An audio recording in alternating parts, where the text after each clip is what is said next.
Welcome to the Bourbon Life Podcast, your source for all things bourbon. Join your hosts, Mark and Matt, as they drink and review bourbons, share news about upcoming events, interview the who's who in the bourbon world, and, most importantly, bring you along for the fun of living the bourbon life. Now, here's your hosts, Mark and Matt. All right, everybody, welcome back for another episode of the Bourbon Life Podcast. I'm your host, Mark, and with me, as always, is my good friend, my toboggan-wearing buddy, in a new studio setup here at the Bourbon Life Studios that did not work properly tonight because it's my fault. Technology sucks sometimes, but my good friend, my buddy, my pal, Matt. Matt, how you doing over there? Hey, Mark, I'm doing great, and I appreciate you trying to set me up with a new studio here at the Bourbon Life Podcast, a new wing of the studios, but technology once again just pulled the plug on us and really let us down. So I had to go with the old trusty 11-year-old laptop of mine to get us through this one. But hey, man, I'm doing great. How are you this evening, Mark? I'm doing good other than the technology issues. But you know what? We're just going to blame it on COVID because we can blame everything on COVID right now. So COVID sucks. And it messed up our whole technology setup tonight. And I'm just going to go with that. So we're going to leave it at that. But I need to thank our sponsors, Matt, before we jump in the show, because we got a great one tonight. I'm really excited, man. This has been on the calendar for a couple months, and I've been really excited to get this one out there to everybody. So let me thank our sponsors again. That's the Stave Restaurant out there in Millville, Kentucky. They're located there between Castle and Key and Woodford Reserve on McCracken Pike out there on the banks of Glens Creek. Was just out there, as a matter of fact, last weekend and had a delicious lunch. They got a new chef, Kyle Klatka's out there. Making some great food. So check them out. You can check them out online, thestavekentucky.com. You can order and pick up to go, but they do have indoor seating is finally open again. So you can actually, and we got to go and sit inside the restaurant. It's great. They've done some refurb in there. It's a really cool little place. If you've not checked it out, if you're out on the Bourbon Trail, taking tours or whatever, definitely stop by and see them, thestavekentucky.com. And then also 3 Chord Bourbon, our newest sponsor. We're very appreciative of their support. And we really appreciate everything that Ari Sussman, the master blender with those guys, what he does and what they're putting out. And we really appreciate their support. So Matt, with that said, you want to tell everybody who we have with us tonight? Absolutely. Let's waste no time because we are going to have a ripper of a show tonight. Joining us on the Bourbon Life Podcast is the co-founder and the chief innovation officer, and a name that most people are probably very familiar with. But the chief, of Angel's Envy, I should mention where he is the co-founder and chief innovation officer from. But Mr. Wes Henderson is joining us. Wes, welcome to the Bourbon Life Podcast this evening. Thank you for having me. I appreciate it, man. Great way to spend an evening with you guys, drinking some bourbon and telling lies and war stories. Well, that's what we prefer, and I think our listeners really enjoy that. And when it comes to bourbon, that's what a lot of it is about, right? Just being able to share it with friends and even new people that you meet, but also being able to tell some great stories. So that's what we love to do here on the Bourbon Life Podcast. And so we're really appreciative of you joining us tonight. I know we had initially talked about potentially doing this over at the distillery, but again, there's number 2 I can blame on COVID. So we're just going to blame that on COVID and say COVID sucks. And when we're going to do it, we're doing it remotely, which works for everybody. So we really appreciate you being here. So the way we do this, Wes, we just jump right in really, and we start talking about what we're drinking. So in this first round, we have poured up what I consider to be really your flagship product, your expression, your bourbon, that's finished in port wine barrels, but I don't want to really talk about it because it's your product. So if you don't care, you would just kind of tell our listeners what it is we have poured up here on this first round. So the first round, and we do call this our flagship bourbon. This is what we started off with, launched in 2011. It's crazy. It's been 10 years. It doesn't seem like it. Time has really flown. And this is our and this is what we do. This is our bourbon finished in port wine barrels. And when I say finished, I mean that's really kind of become the cornerstone of what we do here at Angel's Envy. And we can talk more about that as we go along. But that wasn't necessarily what we set out to do at the beginning. That's just, where we started and where we ended up. But so this is a 4 to 6 year old bourbon finished in a port wine barrel, a ruby port wine barrel, for up to 6 months. And, Okay. it's 86.6 proof.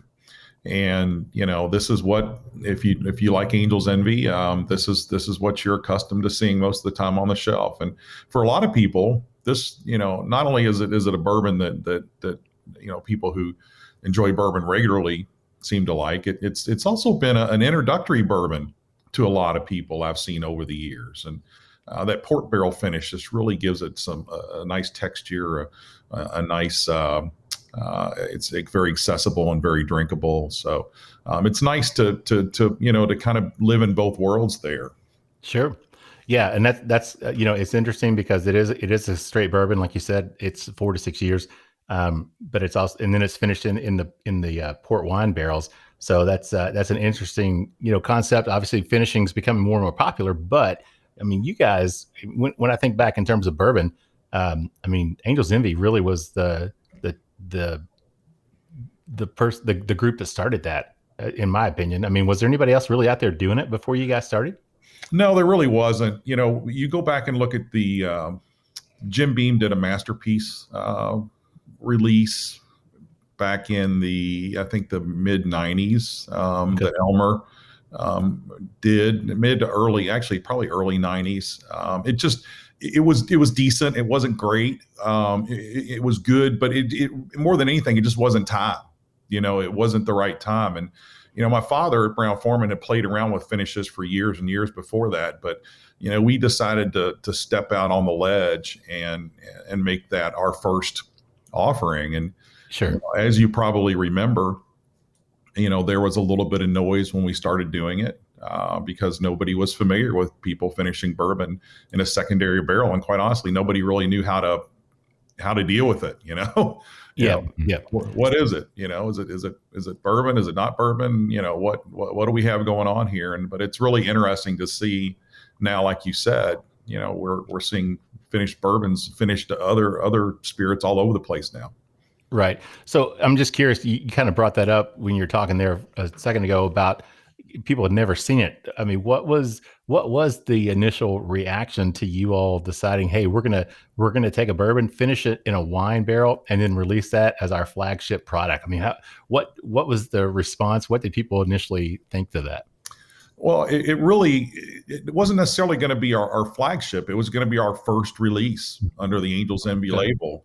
And, it could have been finished in, I love fortified wines and they work so well with bourbon. The first could have been a sherry. It could have been a Madeira. It could have been, finished in a lot of other things. And truthfully, the reason we started with Ruby Port is they were the easiest barrels for me to get at the very beginning.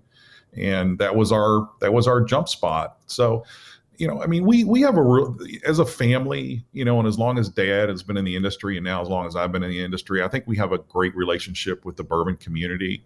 Sure. And Dad coming out of retirement piqued a lot of interest at the very beginning. So, I think people are like, well, if the Hendersons are doing this, there must be something there. Mm-hmm. So I truly believe that people gave us a chance early on because of that. Right. Whereas other people might not have gotten that same chance, Sure. Because we had the kind of the pedigree or the whatever. I don't know, pedigree is a good word, but no, that's good. That's a good word. Yeah. Yeah. We had the experience, Right. But there was some noise. Just like I said earlier, is it bourbon? And actually I say, no, it's not bourbon. It's bourbon finished in port wine barrels. Right. Yeah. It's bourbon and more. That's a good description. No, I like that. So talking about the bourbon itself, what's the what can you tell what the mash bill, or can you tell us what the mash bill is, or approximation? 72% corn, 18% rye, and 10% malted barley. So it's a fairly traditional, maybe just a little bit higher on the rye. Maybe 1 or 2% higher on the rye. Then very similar to the Woodford mash bill that Dad created right. Brown-Forman. Mm-hmm. Except not with the same stills, that they have at Woodford, those Scottish pot stills, which by the way, my dad never really fell completely in love with those things. They were really sexy, but he ended up really kind of preferring what we do now, and that's a column distillation along with the pot still distillation. So yeah, we had Chris on the show a couple of weeks ago, as a matter of fact. So it was fun to talk to him, and we talked about your dad a little bit as well. So Chris is great. I mean, yeah.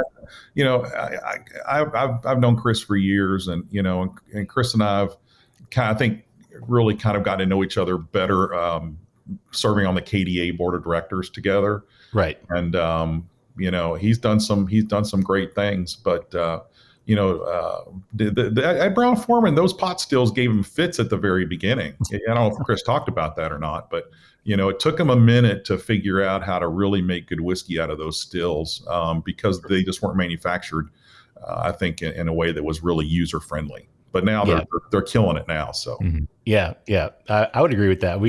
Obviously, and to me, being a lifelong Kentuckian, there's a Bourbon Life bingo for everybody listening at home. Mark's a lifelong Kentuckian. Go, how many times have I said that, right? So, but that's Woodford is something. I mean, it's only been around since '96, but it seems like it's been around forever almost. It just seems like when you think of Kentucky bourbons, that's one of the ones that just comes to mind. So, but yeah, we had fun with Chris for sure. And like I said, we talked about your dad, so that was really nice. So Matt, getting back to the bourbon, I see you over there sniffing it. I can still see you. That's great. So at least some of the setup is working. We've not completely shut down. So what are you picking up on it, Matt? It's I think the ruby port barrels really do impart a nice, like, I'm getting a very ruby juicy nose on it. It's got a like strawberry and almost a little tartness, like a little cranberry with it. But the sweetness really shines through. And then there's a touch of pepper with it as well. I think that 18% rye kind of lends to a little bit of a peppercorn, little peppery nose on it as well. Yeah, I knew that would get your attention when you said the 18% rye, Matt, because I know Matt's a high rye. I mean, and that's, to me, I consider that to be kind of one in the higher rye areas on a bourbon when you're at 18%. So Matt enjoys that rye. So I'm not picking out the spice so much, Matt, but the sweetness that you talked about, there's no question about it, man, that it comes through for sure. So Wes, what else do you get? What do you get on the nose on this one? Since, I mean, this is your product. So I get all that and more, I mean, I get that little bit of oakiness, maybe some cherries, which also comes through in the flavor, I believe. And that's the dried fruits, a little bit of banana, some toffee. Interesting on the banana, because usually, it's funny because I like to pick that out for some reason. Especially, we talk about Brown-Forman, talking about their types of products. A lot of times, especially like the Old Forester stuff, you pick out that banana scent. And I'm not picking that out here, but now I'm going to start subconsciously, Wes. I'm probably going to start searching for that. Yeah. So it's going to be like, oh yeah, now I pick out that. See it. Now I smell it. Now I get the banana. So do our listeners a favor. Let's, we've talked about the first round here just a little bit, and we'll come back to it in a second. But can you tell our listeners just a little bit about who you are and how you got into the industry and how you got where you are, so people get to know who Wes Henderson really is. Oh, wow. I mean, I grew up in this business with my, going to work with my dad on weekends. Dad was at Brown-Forman almost 40 years. And, ended up creating Woodford, Gentleman Jack Daniel's Single Barrel, a bunch of other amazing products. So I was really probably a science geek at heart. And, Dad really fostered that. But to me, I mean, look, my dad was a chemist.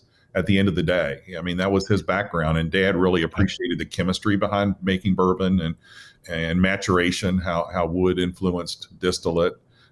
So, even though he became a more public facing person, later in his career, really back in the day, nobody knew who made the bourbon. Nobody knew, nobody cared. It was not so that always fascinated me. But my first jobs were at 15, believe it or not, were in radio. I was an on-air radio guy, in Louisville, at some flagship radio stations here in town as well. Some big rock stations here in Louisville, which was always a lot of fun. Ended up eventually going to Brown-Forman for a few years. Did not really care for the Fortune 500 gig. Sure. Left the business. Honestly, never thought I would come back to it. Really didn't. Got into other ventures, entrepreneurial ventures and things like that. And Dad retired from Brown-Forman, and that's what got the wheels turning in my head that it might be fun to do bourbon as a family. So I started Angel's Envy, got Dad out of retirement, and we're off to the races. So I know that's kind of a long-winded answer, but no, that's perfect. I mean, people want to know what your experience has been, where you came from, what your background was, and it seems like I saw somewhere something about you studied aeronautics. Is that right? Yeah, I like to fly airplanes, which I don't really have a lot of time to do that now, unfortunately. But I think it all comes back to the technical aspects of flight, and and the technical aspects of bourbon, and they're really intertwined. If you have that attention to that detail, right? So they're really not all that different if you think about it. Sure. But I'm really happy where I landed. No pun intended.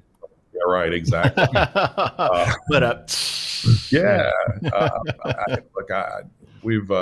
We're having a lot of fun. We're having a lot of fun as a family. So I still I've got some other passions on the side that I do, and at the same time, just spread the bourbon gospel. Yeah, that's great. We try to do that on a much smaller scale than what you do, but we're passionate about this, and like I said before, I'm a lifelong Kentuckian. I mean, bourbon is has such a huge impact on our economy, on the entire state.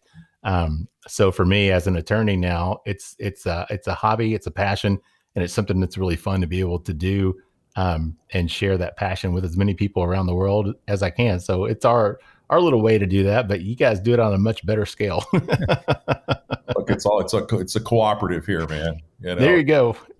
Takes a commonwealth, right?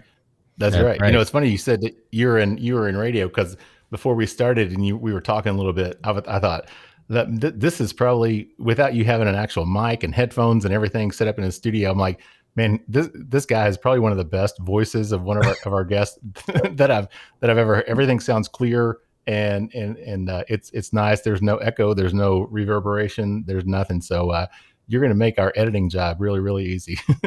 I aim to please, man. Whatever I can do. Well, we appreciate that. So let's talk about the bourbon a little bit again. We talked about the nose and stuff. What do you get on the palate on this one, on the flagship bourbon? On the palate, I think right at the start, I pick up the sweetness of the corn, the 78% corn in there. It really comes through right at the start.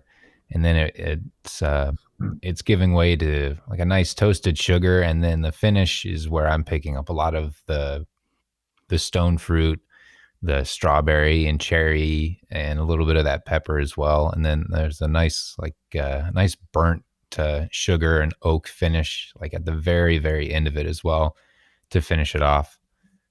Yeah, I'm really digging the finish on this one too, because it's number one, to me, it drinks higher than 86.6 proof, in my opinion.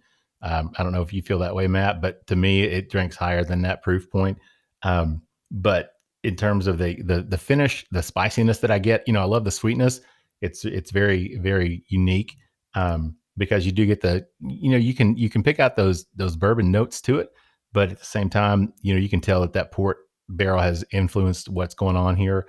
But then that rye, that spiciness comes through on the finish, and I like that tingle, that sensation, that spiciness that I'm picking up on the palate, and then also on the finish. Wes, what about you? What else do you get on that? Guys, I couldn't said it any better, honestly. Really, I mean, you covered it. I think that and one of the things that I think makes Angel's Envy have such a wide appeal, it's got a nice viscosity, it's got a nice mouthfeel, it coats the palate. The port, the residual grapes from the port wine give it that texture and then that mouthfeel, and helps coat, and that gives it the long finish. So that's something that really, I mean, I don't know if I anticipated that when we first started doing this, that we get that much residual grape, those microscopic particles of grape. But it's one of those pleasant surprises when we got it. We're like, oh, wow, this is, but all the other things that you guys described, I think are very, very, very prevalent, and they're really good observations. So when you started this back in 2011, you launched, so you were doing a little bit of research and development before that. What was the learning curve like going through? Because nobody on the market really had any finished product at the time. Were you writing the book and kind of just figuring it out as you went, or did you have a plan going into it? Like, what was the trial and error, and how did you come about and deal with the challenges to get a product to market? That's a really good question. I mean, there really wasn't a book. There was one of the challenges that when I asked Dad to do this project with us, I wanted him to have fun with it, and I wanted him to maybe think about things that.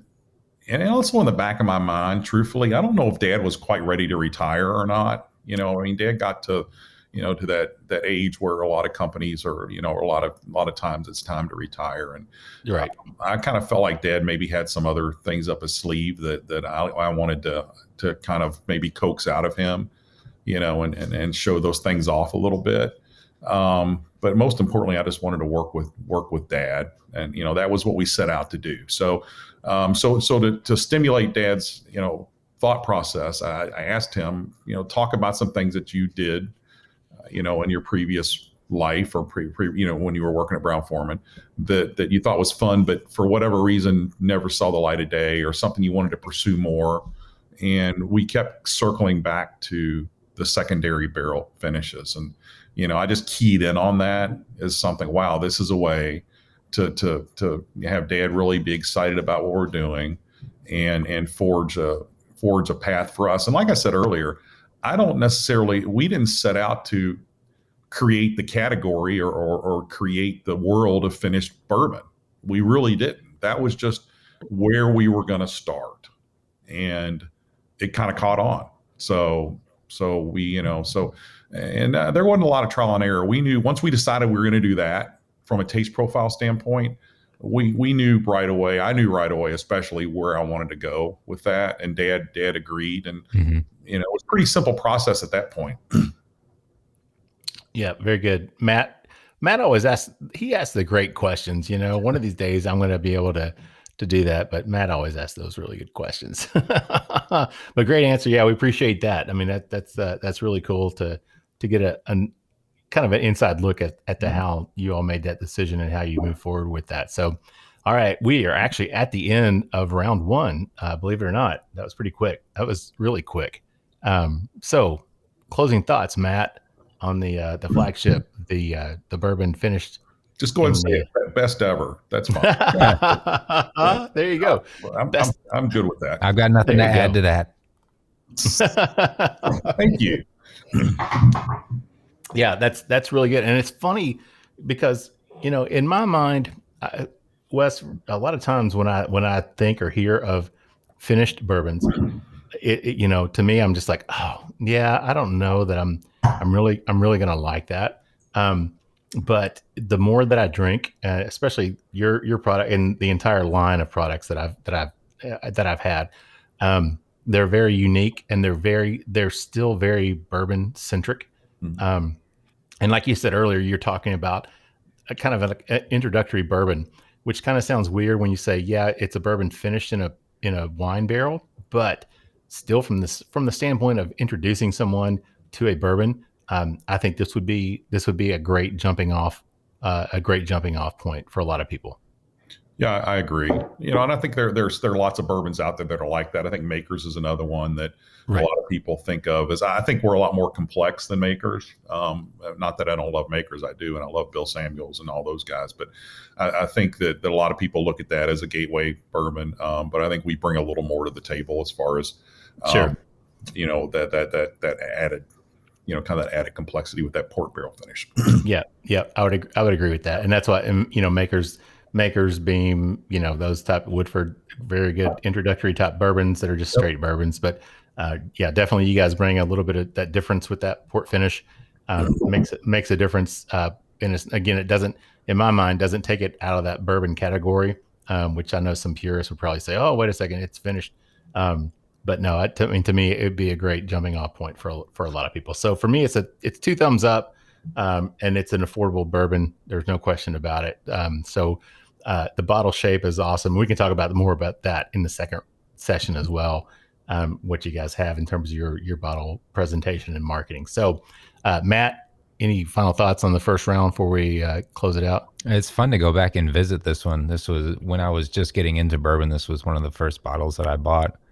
And at the time, I hadn't really had too much other bourbon. And I guess I didn't really know enough to know about it and really be able to chase out some of what I was tasting. So it's fun to go back to this many years later now and taste it with a different mindset, the same palate, but different mindset. And especially with you, Wes, to hear the story behind it. So this is a fun experience for me, especially. Appreciate that. I hear that a lot as far as Angel's Envy being one of the first bourbons that is really, I mean, where we are in the bourbon world really started about the time we launched Angel's Envy, Right. that huge upswing. So Right. there's a large number of people that cut their teeth on Angel's Envy, High West, Whistle Pig, Smooth Ambler, all these brands that all these guys are dear friends of mine. We've all kind of grown up together, as companies, and we've grown up with our consumers, Sure. as we've all expanded our bourbon horizons, which is fun for everybody. Yeah, definitely. You can probably tell by my image. People can't see obviously during the podcast, but you can tell that I've been around a little bit longer than Angel's Envy. So I cut my teeth on some other stuff. So there you go. That's okay. All right, guys, let's get a quick word from our sponsor. Take a little break, and we'll be right back with more with Wes Henderson with Angel's Envy in just a second. Three Chord's line of whiskeys embody the spirit of creativity.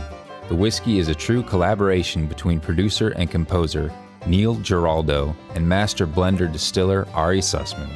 The Three Chord team of expert blenders, coopers, and sensory professionals have developed a multi-step process they call Perfectly Tuned Taste. This process begins by carefully selecting the finest bourbon and rye whiskeys from Kentucky, Tennessee, and Indiana, and then blending them together. Find out more about the whiskeys and distribution in your area at www.threechordbourbon.com. Spirits of French Lick crafts their spirits using only the finest agricultural product that has defined character, following their motto, respect the grain. They lead the way in representing the quality of the Hoosier artisan distilling process while paying tribute to its inseparable past. By implementing best practices from those early times, combined with modern touches, Spirits of French Lick has created a truly unique place in the industry. Spirits of French Lick products are distributed throughout Indiana, Kentucky, and Missouri, and can also be purchased online through Sealbox at sealbox.com. Visit spiritsofFrenchLick.com to learn more information and make sure to follow them on Facebook and Instagram. All right, everybody, welcome back for round and/or session 2, whichever you prefer to call it, of the Bourbon Life Podcast. I'm your host, Mark, and with me, as always, is my good friend, Matt. Matt, how you doing over there in the brand new setup in the Bourbon Life Studios? Oh man, I'm doing great over here, breaking in the new wing of the Bourbon Life Studios here, the new setup. It's it's good to be away from the draft of your patio door on those cold winter nights. I think it was colder inside than outside. I felt so bad, Matt, because I'm thinking, for so long, I just put you over there at that other desk, and I'm like, no, that's not, man, I need to move him in front of the fireplace. I could have turned that fire on for you tonight, if it was too cold, and you could have just been snuggled down there and drinking some bourbon, having a good time. Be careful. It's going to turn into like the set of a Lifetime movie before too long. I can leave you guys alone if you need them. Yeah, that's what I'm saying, Wes. Like Mark kind of painting a weird picture over here. Eastern Kentucky attorney returns back to Lexington to find his long lost friend. No, wait, no, that's not where we're headed tonight with this, right? So, all right, but all right, Matt, let everybody know who we have with us in case they're just joining us. Back with us for round or session number 2 is Wes Henderson, the co-founder and chief innovation officer at Angel's Envy. Wes, welcome back. Thanks for sticking it out for another round with us here. I'm bruised and beaten up a little bit, but I'm back in the ring, man. Let's go. Let's do it. Oh yeah, man. We appreciate you hanging out with us and spending some time with us on it's Tuesday night. Yeah. So on a Tuesday night, what else better is to do than to hang out and drink a little bit of Bourbon and Rye, right? Every night of the week it's a good night for that. It's a rough life. It's the bourbon life. It's somebody's got to live it though, right? Amen to that. All right. So this next round, we have moved on to something a little bit different. So we call it the Bourbon Life, but you know what? We don't stick specifically just to bourbon. So do you want to tell everybody what we have poured up for this next round? Yeah, we're going to try some Angel's Envy rye whiskey, which is a 6 to 8 year old rye whiskey, and then finished in a ex rum barrel for up to 18 months. So this is really the almost the opposite of the style of finishing of the bourbon. The bourbon, the port barrel finish of the bourbon was very subtle. And that was probably more in line with my dad's philosophy. And I think generationally, that subtlety. There's nothing subtle about this rum barrel finish at all. It's right there. It's right in front of you. It's rich. It's, every once in a while somebody says it's over the top, but I don't think so. I think it's a perfect balance when you finally really, when you taste it and start to experience it. But this is the best example of finishing I can probably give you, because I can put down a similar rye mash bill, like a Bullet Rye, for example, and then put it next to ours. And that's the best example of secondary barrel finishing I can give you to show you the difference. Exact same mash bill, same source initially. And now this is what happens after you finish it, for 18 months in a rum barrel. So now this is the 95.5, is that right? It is. Okay. I say traditional because it's it's really become, really because of MGP and, and with our rye that we're distilling now, it's become very commonplace to have that 95.5, and it's and the malted barley is really simply aiding the fermentation. Yeah. Add enzymes. Yeah. It's funny because when I do some private tastings with people and they always ask me, so what's the difference between bourbon and rye? And then when I get into the description of rye, I'm like, well, it has to be at least 51% rye. And that to me, that's what I call the barely legal rye. Cause you hit that 51%, and to me, that's more of a Kentucky kind of rye, where a lot of distillers will go for that minimum, rye content. And then, the Indiana rye is what I guess you classify that or call that 95.5, at least in my opinion. That's kind of what I, call it, is the Indiana rye, where you get that really high rye content. Matt, shaking your head. I guess you agree with that analysis. Yeah, I think we've all come to associate the 95.5 with Indiana. Yeah. And that, this to me, well, I don't want to jump ahead too much, Matt. Let's talk about what you pick up on the nose on this one. Oh man, I haven't even. So the glass is sitting across the table. I haven't even picked it up, and I can smell it. I could be blindfolded, and you could set this down in front of me, and I could tell you exactly what it is.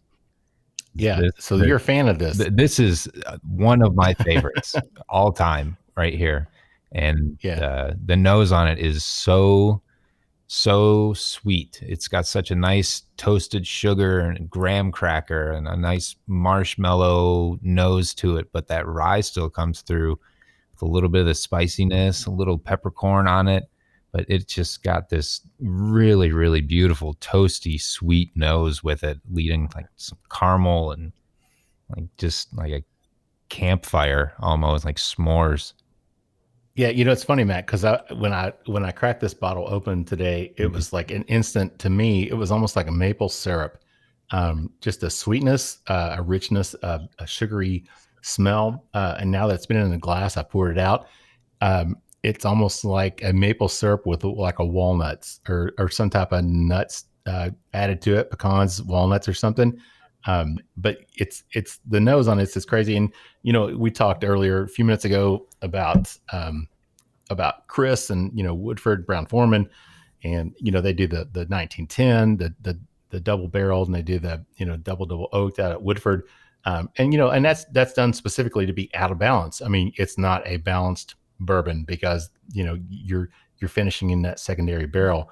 And this one, to me, it kind of falls in that category because you've got a rye that you take that's 95.5, you put it in another barrel.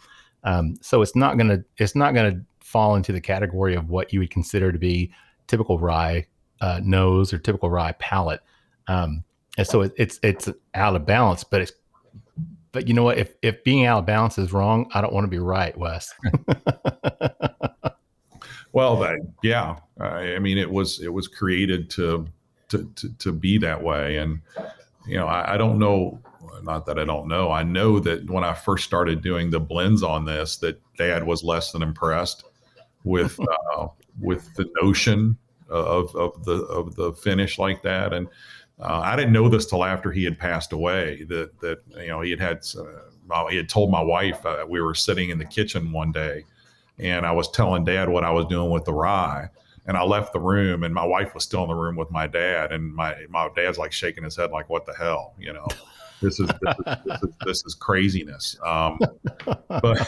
But he ended up, coming around, I guess. I don't know if that's the best way to put it, but, he ended up embracing, what happened here. And, and let me get back to the nose. And as you can tell already, I digress all the time when I talk, but, one of the fun things about the rye is that, sweetness is really not an aroma, but there are things that we smell that we associate with sweetness. And right.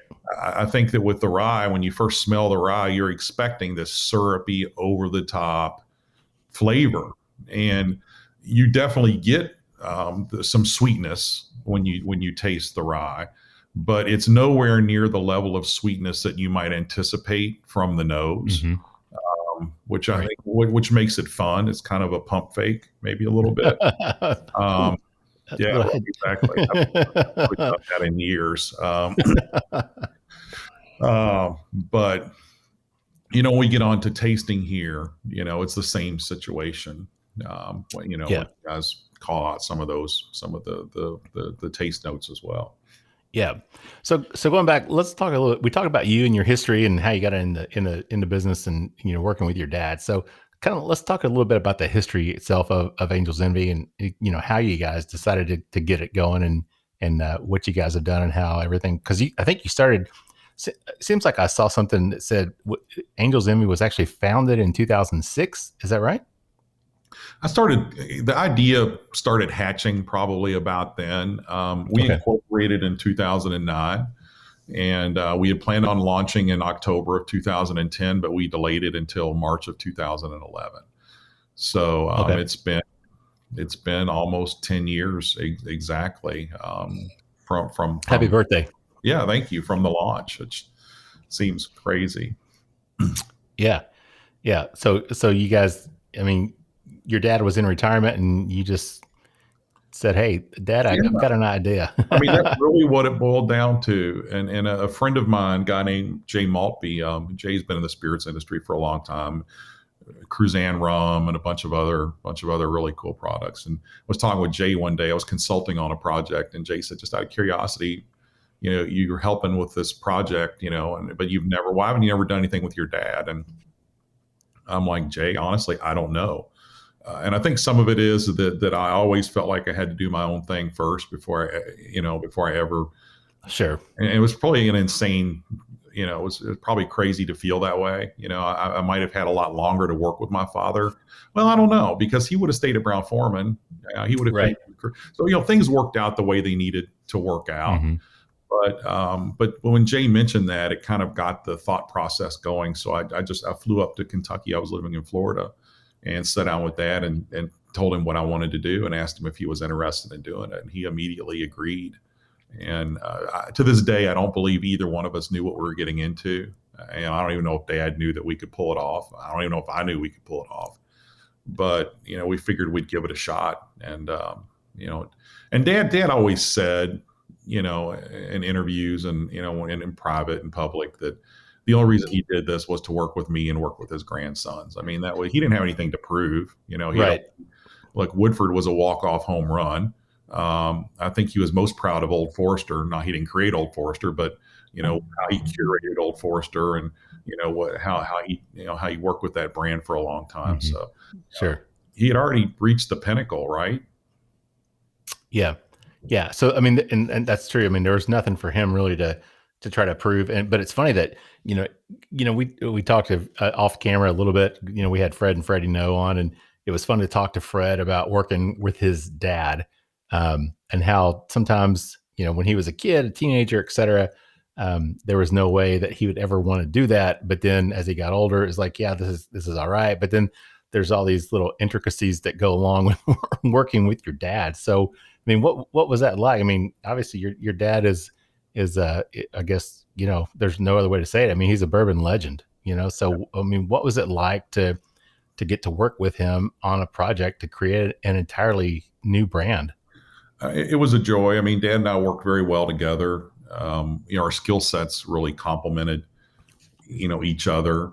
Dad more than anything just sat back and, and really kind of validated things as we went along. Dad had a very light touch, and, Dad had faith in my abilities to build a business, to create a brand, and ultimately, creating the profiles and, Right. creating the special releases we've done and creating the rye. So, but Dad was really a very steady, quiet presence kind of in the background.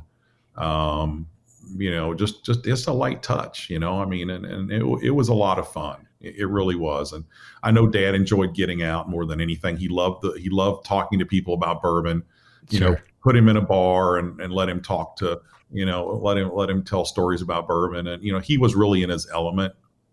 So it was a joy for me to see him live. And I really believe the last few years, Dad was a melanoma survivor for a long time. And I think in the back of my mind, I knew that would probably come back. Sure. So the last, Dad being able to do what he loves so much till the very end, really until a few weeks before he died, was probably a great, not only a great thing for him, was an amazing experience for me as well. And, Sure. and kids and his grandsons. Sure. Yeah. I mean, I was going to say, as a son, my father is still alive, but he's in his upper 70s. So I can't imagine, how that would be to be able to share that experience and to work with my dad on a project like that, and to see it, come to fruition and to be so successful. That's got to just be great. And speaking of working with your sons, obviously, you work with, initially you worked with 2 of your sons, but I think now you're working with 4 of your sons. Is that right? Yep. Yeah. So 4 of the 6 work in the business now. Kyle is our production manager. Andrew is our lead distiller. He does the magic on the distillation, leads that team. Spencer and Connor work out in our main warehouse facility and on the maturation side. So they're curating the barrels out there. They're handling everything related to that. And ultimately, I want them to have different experiences in different areas of the company. So, Sure. I mean, pretty much all worked everywhere. They've worked in blending, they've worked in bottling, they've worked in distillation, Mm-hmm. they've worked in, management roles, and, especially Kyle. So I want them to learn everything. So it's been a lot of fun. It's probably been more of a challenge managing those relationships than it was working with my father, just because there's so many personalities there. Sure. And then you've got sibling competition, which is real. Yeah. But they're great kids, and they're very well grounded, and they've learned so much. I'm so proud of what they know about the business now. So a lot of times I just sit back and let them go. Yeah, and it's fun because I've been over there for a couple of different of the releases, and I can't remember off the top of my head which ones they were, but back before COVID, when you guys were doing media events over there at the distillery, and it was fun because it was you and your 2 sons, that Kyle and Andrew, that were leading the sessions and talking us through everything, and it was really unique because you would obviously start the session, but then kind of step back and kind of let them do their thing, which is really cool. So I wondered, as a dad, what that's like working and supervising and overseeing your kids. It's so much fun. It really is. And it's a blessing to be able to do it 99% of the time. 99. And then there's that 1%. Yes, there's that 1%. And that's why we have Angels Envy Rye. So we can, at that 1% moment, we can take a drink. So yes, yeah. we can. And we All right, getting back to the rye, Matt, on the palate and finish. What are you getting on that?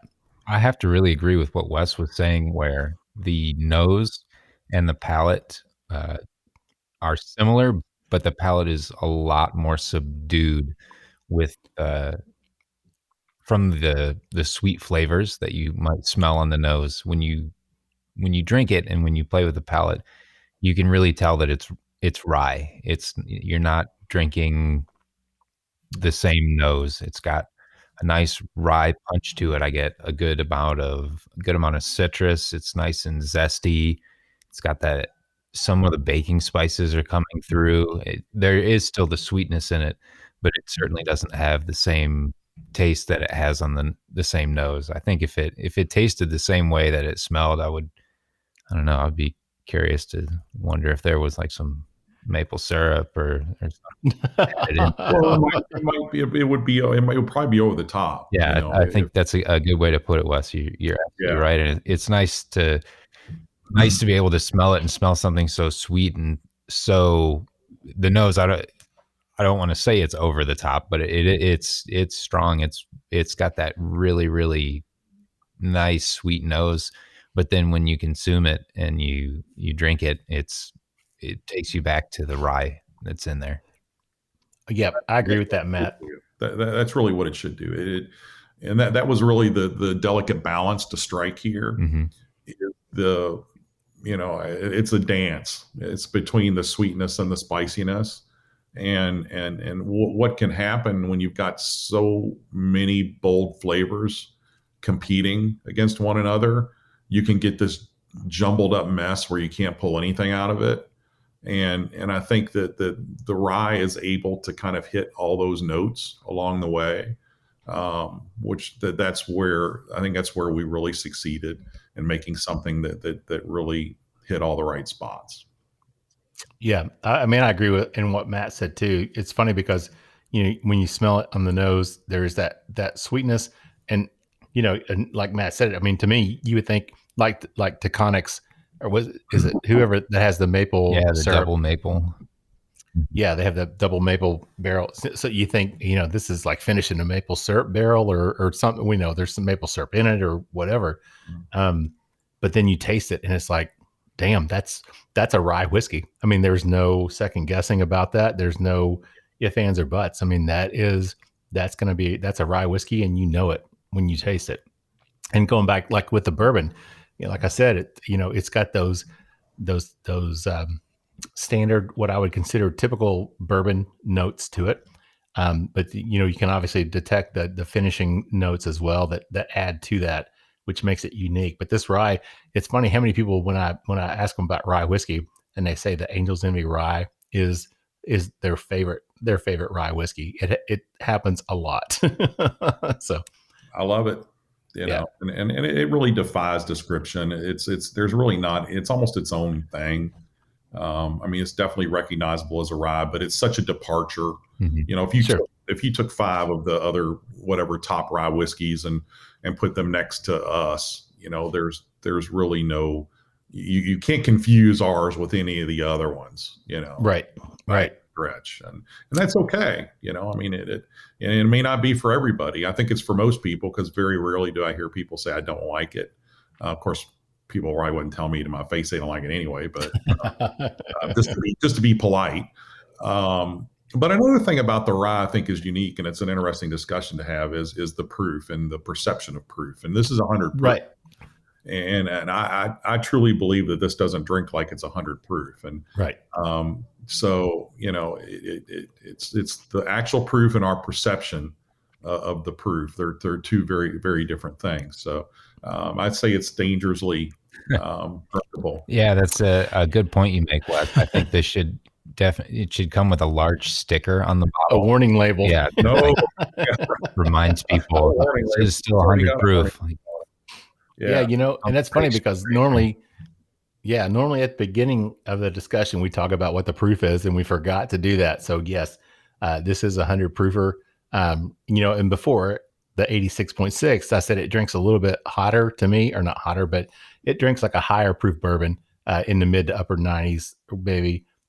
This 100 proofer does not drink like what I would consider a 100 proof rye to drink like. So yes, this one could easily sneak up on you. Yeah. Yeah. This is kind of my go-to a lot. When I'm out, I find it very comforting, especially in the winter. Yeah. It's a little chilly outside. And by the way, it makes killer bananas Foster. You can flambe. Oh, yeah. Flambe your bananas Foster with it, which I'm very fond of doing. Yeah, that's a great idea. Yep. I'm gonna have to figure that. Matt's a well, I keep saying chef, so Matt says no, but Matt's been in the industry quite some time, or was in the industry. So maybe Matt and I can get together and figure that out. Yeah, just do it instead of using. A lot of people use 151 or Grand Marnier. Yeah, flambe, their bananas Foster, and the rye just adds a whole other dimension to it. It makes the most expensive bananas Foster you'll ever have.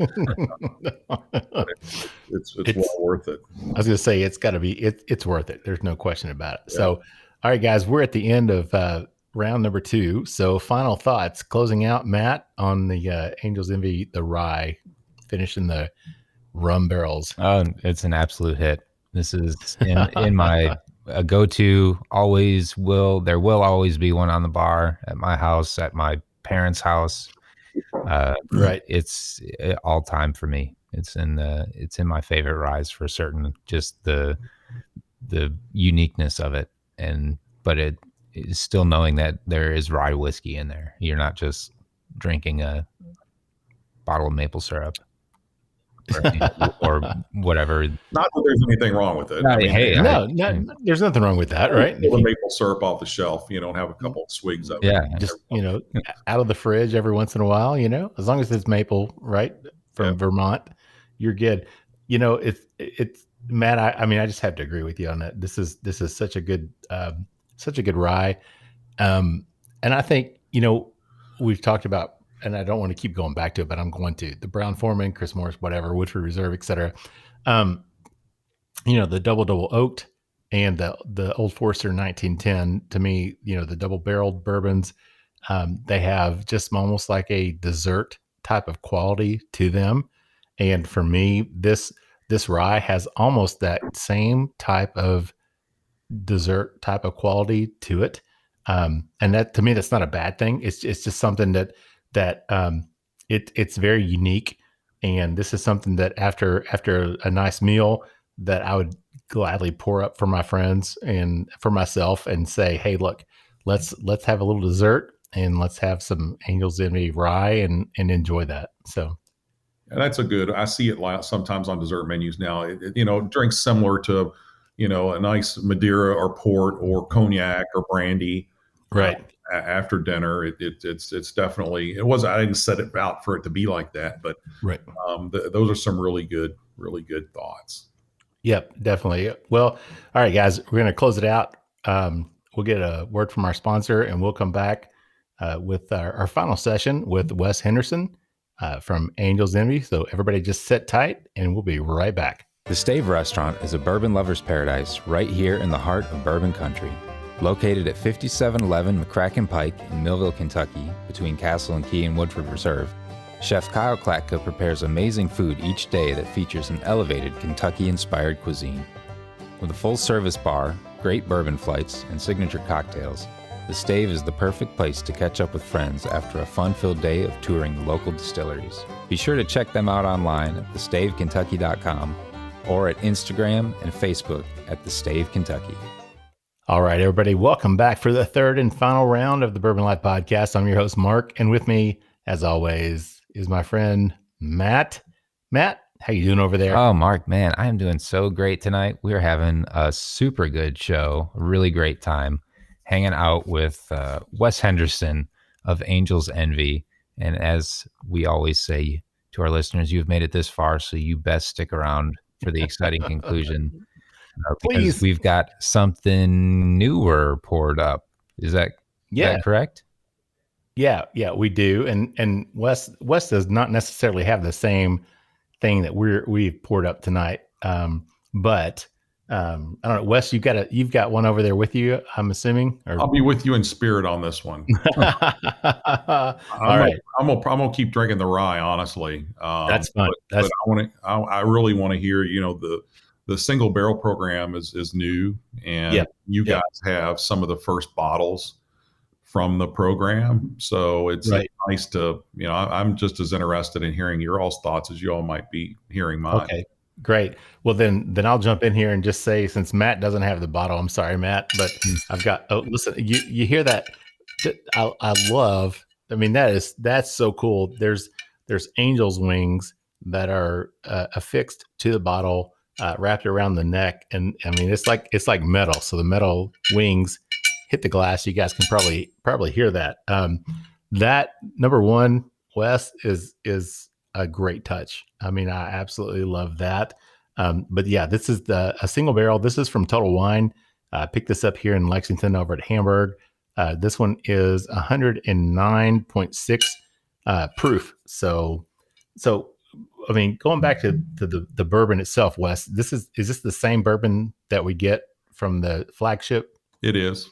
Okay. All right. So same bourbon, same mash bill, everything same. Now the finishing not the finishing, but the age is it the same age bourbon pretty much? It's pretty similar. They're all over the board. We offer a lot of different choices to our clients when they're picking stuff. So I didn't really participate in this one directly, but we have a pretty wide range. I'd say an average of probably 5 years and varying times finishing in the port barrel as well. But the most noticeably, most of them are over 100 proof. Yeah. And this one, like I said, it's 109.6 proof, and the color on this one is so much. I don't want to say so much darker, but I mean there is you can detect it versus 86.6 proof up to 109.6. You can really see the difference when it's in the glass, and that's the second thing. The angel's wings that cling on the glass, or the bottle. That's the first thing. Second thing is the color of the bourbon itself coming out of the bottle. So, Matt, you're over there working it. What are you picking up over there? Well, the first thing I think you hit right on, Mark, is the color of it. It's got this really, really deep brown, like a chestnut red color to it. Red. There's a redness to it. Yeah, like a really, really pretty color, and just it really clings well to the glass. But on the nose, I'm picking up, it's got a more of a savory nose that I find than the 86.6 proof. I'm getting a little more of the grape, a little more currant in it as well. Little more of the rye spice coming too, a little more of the peppercorn with it. Gotcha. And I think maybe a touch more of the oak as well. To me, Matt, when I put this to my nose, the first thing that stands out to me is leather. And I know that sounds weird to say that, but there's some of these finished bourbons that I pick up. Something that comes to mind was the Belle Meade Madeira that we've tried before. Mm-hmm. And the initial nose on that to me was really, I got a lot of the leather, and people were like, how do you know what leather smells or tastes like? Well, when I was a kid and played baseball, I spent a lot of time in the outfield and I got bored.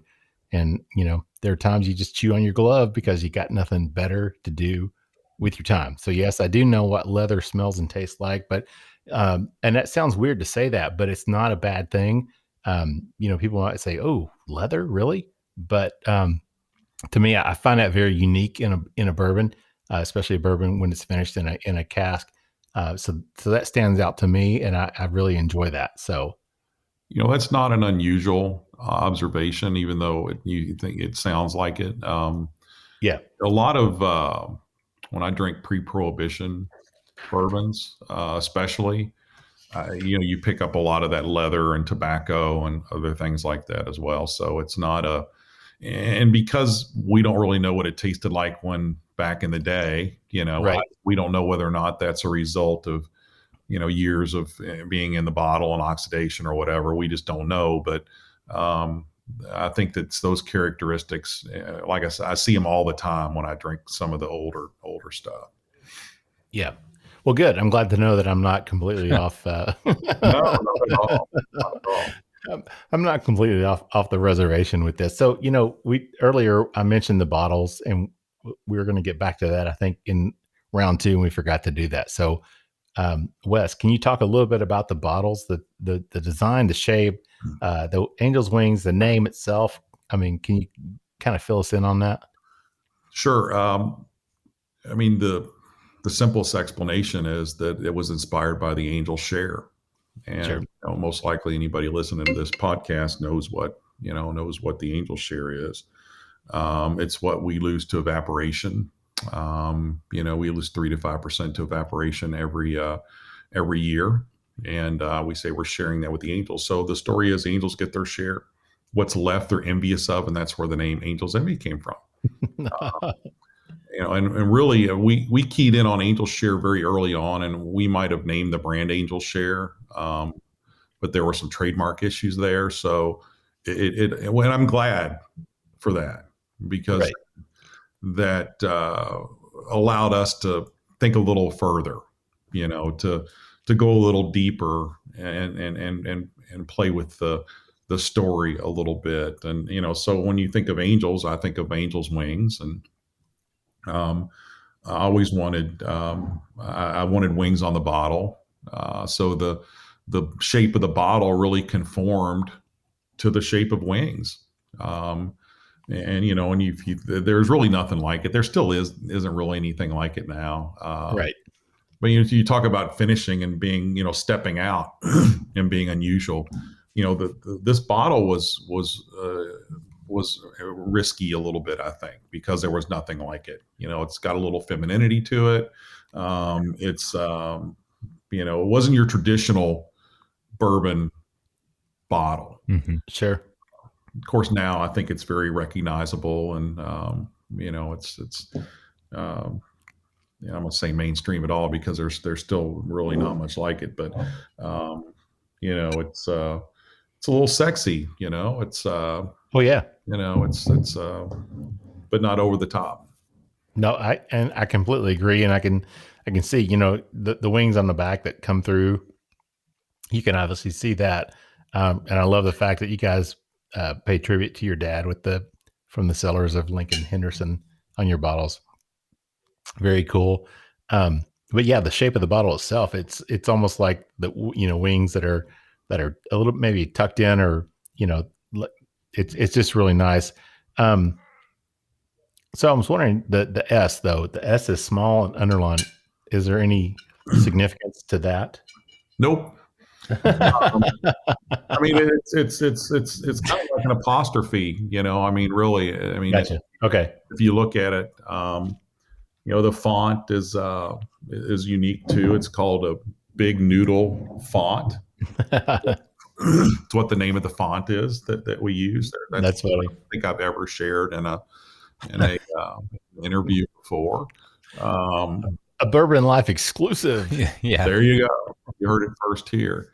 And really, look, I wanted something on the back of the bottle. This is going to sound really goofy, but this is really where the thought came into play. And I always liked the Bowmore bottles, ships on the back.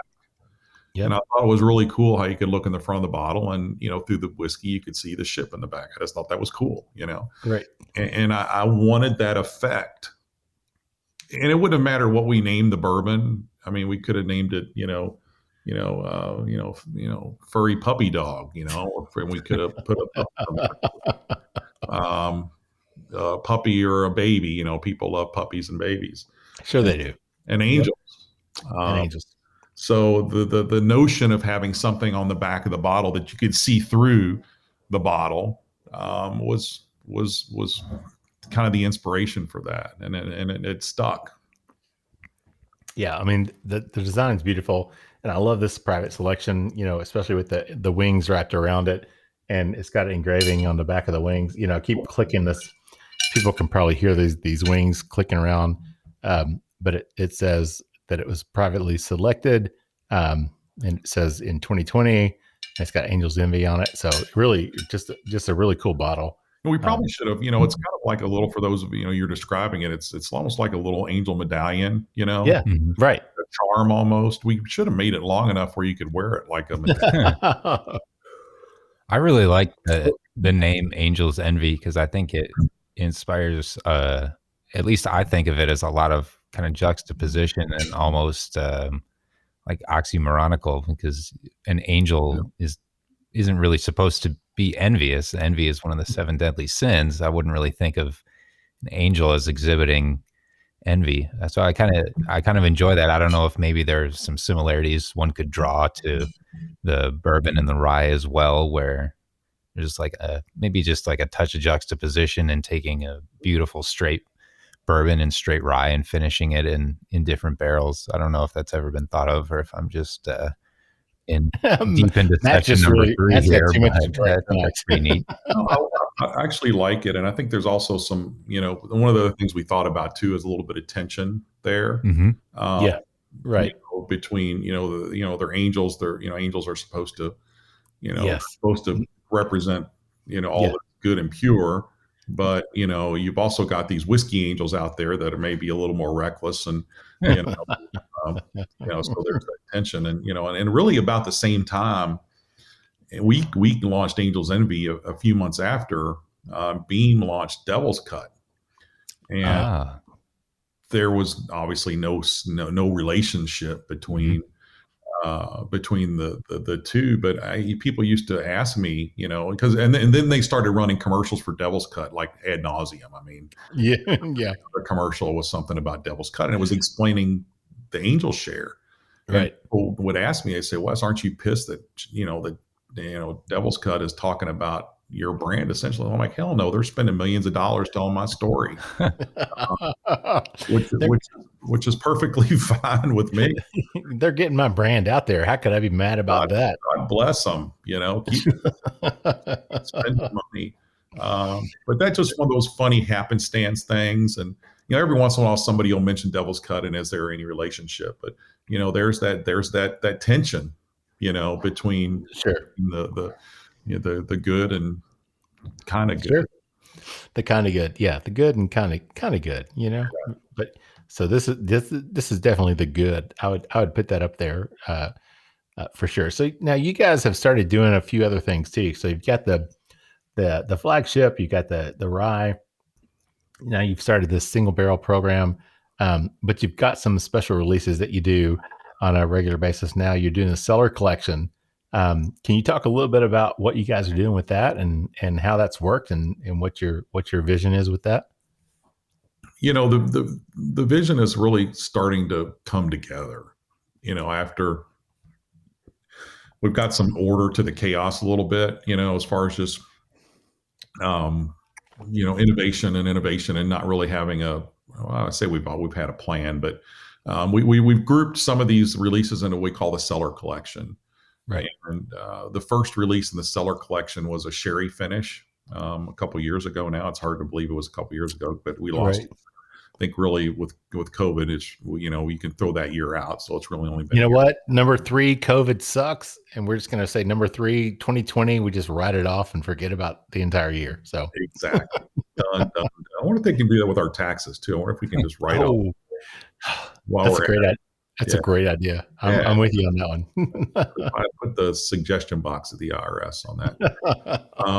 So then the next one was the tawny port finish, which I think was both of them were very unique. And then we had the founders release, the Mizunara, the Japanese finish back in earlier of 2020.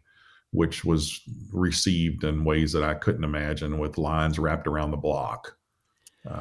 That was crazy. Obviously we grew, we started as an Instagram site, right? So, we got 47,000 followers on there, and we keep up with social media and and everything, and being over in Lexington. I mean, we know what's going on, and it was amazing. I mean, crazy. Yeah, it really was. And when I see some of the prices on the secondary market for these, Yeah. in a way, I'm horrified. But at the same point in time, I'm like, oh wow, this is kind of cool. Yeah, here, speaking of secondary, I mean, I'm not going to harp on that. I'm not going to really talk about it, but it was No, funny. go ahead. Say it. It was funny because I guess probably a year or two ago, I guess when you guys did the El Rosa release, and somebody apparently had come over, they were in your distillery, they bought a bottle, and they snapped a picture Yeah. and put it on the secondary market from your gift shop. Yeah. Yeah, in the distillery. And your son, I can't remember, one of your sons actually commented and said, look, you know what? If you're going to do this, at least do me the courtesy to not be in my distillery and posting my bottle for 2 times or whatever, whatever we sold it to you for. So I was like, Right. That's awesome. Yeah, I remember then. We kind of expected that, I mean, the minute that, look, I mean, it is what it is. I think that unfortunately the secondary, prices a lot of people out, which is unfortunate. Sure. But, I think any producer that, this fake outrage about the secondary market, look, I mean, it's bolstered a lot of brands that nobody knew about or cared about. So, Right.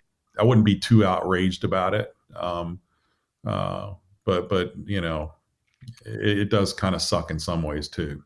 Sure. But, I mean, I don't want to say any press is good press, but I mean, if your bottles are out there and people are willing to pay 2 or 3 times, the retail for it, obviously that says something about what people think about your product. So that's absolutely. I mean, how can you not be honored by, people that appreciate? I mean, this is our craft. I mean, really, right. These are things that we've created and nurtured, and us put a lot of thought and sweat and time away from our families and all Right. these things, and that there's that deep of an appreciation for that is really amazing to me, and I'm very grateful for that. Yep. I can understand that. So let's talk a little bit, just real quick. You guys do everything every year. You do a toast to the trees thing, and that's something that always stands out to me on social media, on Instagram, especially because I see, when I check it, I see all the posts about toast to the trees. So can you talk a little bit about that and share with our viewers what that's about? So every September for Bourbon Heritage Month, we do something called Toast the Trees, and during Toast the Trees for that month, anytime you post a picture of an Angel's Envy cocktail or Angel's Envy, however you're drinking it, and hashtag Toast the Trees, we plant an oak tree. And I don't know what our goal is this year. Last year we did, I guess close to 50,000 trees. Wow. I don't remember the precise number because it's been a while, but it's a great program. And it started out as something, very small. And I thought, well, this is something fun we'll do this year, and didn't really think about the long-term implications of it. But now I've seen, we've planted probably close to 100,000 trees, or more by now over the last several years, and in areas that have been deforested, by strip mining or whatever. And it truly makes a difference. I mean, it takes 80 years for an oak tree to grow to where we can harvest it for a barrel. So we have now actually planted more oak than what we have used, which I think is really cool. That's super cool. So sustainability, things that I never thought about as a child of the 80s, sustainability was not something we thought about when we were, buying McDonald's burgers and styrofoam non-biodegradable containers and things like that. But now sustainability is really one of our pillars, and to be able to do that is not only is it fun for the company and doing the right thing, it's enlightened me, about the importance of sustainability and the environment. Yeah, that's really cool. Matt, that's right up your alley, Yeah, right? I was just going to say, thank you, Wes. That is right up my alley. It's really great to hear from people that take the good and make it better, use their name and their notoriety and their brands to promote such great equitable funds and good things, especially for the environment, in my opinion. I think that's one of our, if not our most valuable resource that we're quickly diminishing. But anyway. I agree completely. Matt's going to digress on that one. That's okay. Matt, look, I mean, I love it because I've evolved. I've evolved to where a lot of things I never thought about, and I truly believe a lot of it's generational. The things that I think about now that I didn't think about or care about. Mm-hmm. Right. And that to me has been one of the joys about doing this program is a lot of people younger than me have taught me a lot about the importance of this rock that we live on, and how important it is that we do the right thing with it. Very nice. So let's talk about, before we close it out, because we're getting close to the end here. So before we close it out, though, let's talk about the future, Angel's Envy and Wes Henderson. Can you tell us a little bit about where the future lies for both? Well, I'm going to Florida in a few weeks. Hey, all right, we'll be down. Where are you headed to? Cape Sandblast is my favorite place. Yeah, it's the immediate future to a non-disclosed location on the Atlantic coast of Florida. Very nice. We're continuing to grow. We purchased 140 acres out in Henry County, which is a semi-rural area adjacent to where we are now. And building warehouses. Nice. We'll eventually build another distillery out there, probably, because we're almost at capacity downtown, and create kind of maybe a rural home place as well, which is and grow some of our own grains. And we're still in the master plan of that, and really just continue to do what we're doing. Grow the brand, but grow it in a way that is controlled and preserves what we've created. And that's really the challenge, is to as you grow so quickly, is to keep that magic and be true to, the foundation that you've built, and not drift. You're constantly having to correct for drift, and you're constantly having to, to keep the things in place that make Angel's Envy special as you scale it. And that's been the challenge so far, and I think we've met it. It hasn't really hasn't. But we're going to be growing a lot more, so we have to keep the magic. We really do. Yep, very nice. All right, so I did read somewhere you are a volunteer fireman. So how'd that happen? How'd that come from? I have no idea how that happened. I actually now four of my sons, let's see, we've got me, Andrew, Connor, and Spencer, so that's four, are in emergency services, and in the fire service, or I haven't been doing as much in the fire service because I'm getting old now and I'm falling apart. I'm working in another aspect, more on the law enforcement side and investigation side, which I thoroughly enjoy, but that's a whole oddball conversation probably about, that could be another podcast. But I actually do death investigations with the coroner's office now. Oh, okay. Which is probably one of the most fascinating things I've ever done. And wow. But one of the most rewarding things I've ever done, and working with families, and it's a very difficult job, as you can imagine. Mm-hmm, sure. Very we deal with a lot of stuff that most people, would never want to deal with. But, we're helping people in probably the worst day of their life, Sure. Sure. I get a lot of, it's very rewarding to me. And it's very important as a family that we do the right things, and in our community that's been so generous to us. And I think we've kind of felt like that working in emergency services is one way that we can do that. That's great. My brother is he's a paramedic and a fireman in Upper Arlington in Ohio, and he's done that for 25 plus years and just retired. And his son has taken his place as a fireman and paramedic. on the same squad. So it's really cool. So I appreciate that. And, thank you obviously for your service, because it's a very valuable service that you guys provide and what you do to help the community. So that means a lot. So that's really cool that you still participate and do that. So thank you for that. My pleasure, man. Yeah. All right. So getting back to the distillery. So you guys open for tours now, or you still closed down with COVID, right? COVID number 4, we can blame COVID, right?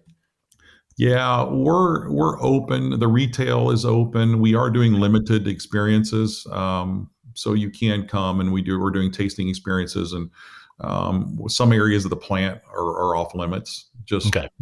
to keep our teammates safe, really. Sure. At the end of the day, and not to interrupt production. If we have people that are sick or whatever, then we have to shut down, and that's not good either. But most importantly, we want to protect the team. So the Bourbon Trail, the people on the Bourbon Trail and the KDA have worked very closely from the very beginning, when all this started going down, about coordinating how we were going to respond, best practices. And I'm really proud of the industry and how we said right away, look, I mean, these brand homes are very important, or they make a lot of money for us, but we've got to do what's right for our team and for the public in general. So we were one of the first to shut down. Our industry is really one of the first to shut down, and then a phased reopening. So hopefully we'll be open more, maybe in the fall, maybe by summer or fall, like everybody else were.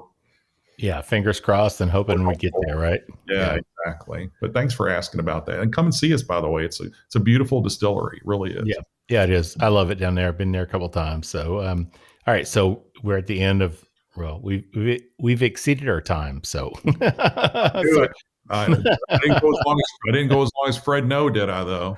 That's right. You did not go as long as Fred and Freddie No. So, but you did a great job. So we're getting close to it. I believe in quality, not quantity. So Fred, if you're listening to this, then I'm sorry, but I didn't go as long as you. But I was much more interesting. So the quality was much more. Yeah, there you go. All right. So Matt, let's go back and revisit our single barrel here that we're drinking. What are your thoughts on that one? I think the more it's sat out and has gotten some air in it, your comment about leather, Mark, is becoming more and more true for me.